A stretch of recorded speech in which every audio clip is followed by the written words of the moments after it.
for more than 2 weeks. He'd not been able to change his uniform or his boots. None of his men could. They were living in the trenches among the casualties. In Flanders fields, the poppies glow between the crosses, row on row, that mark our place, and in the sky, the larks still bravely singing fly, scarce heard amid the guns below. We are the dead, short days ago.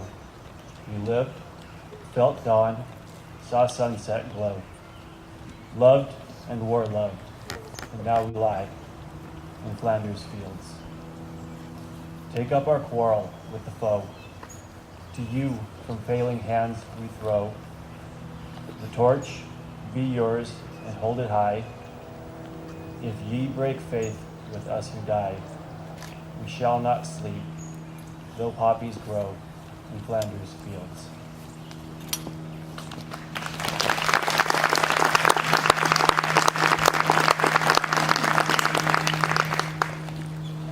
Now we're very fortunate to have Mr. Stephen Holgate with us to recite Lincoln's Gettysburg Address. Mr. Holgate.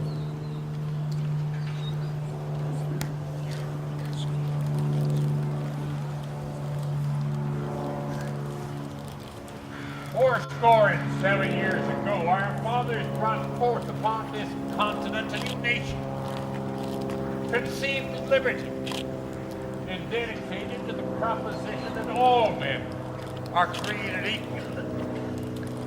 Now we are engaged in a great civil war, testing whether that nation, or any nation, so conceived and so dedicated, can long endure.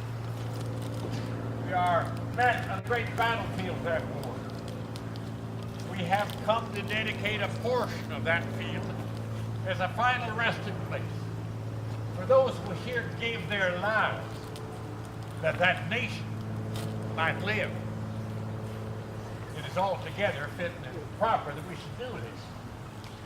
But in a larger sense, we cannot dedicate, we cannot consecrate, we cannot hallow this ground.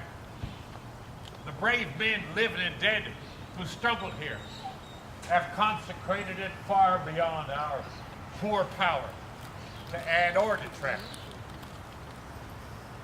The world will little note, nor long remember what was said here. But it can never forget what they did here.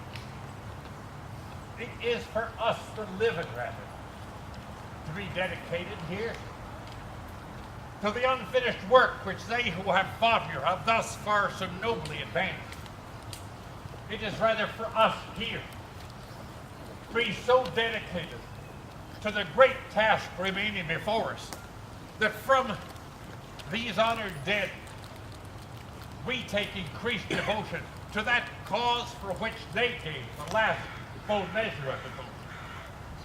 That we here highly resolve that these dead shall not have died in vain, and that this country under God shall have a new birth of freedom and the government of the people, by the people, for the people, shall not perish from the earth.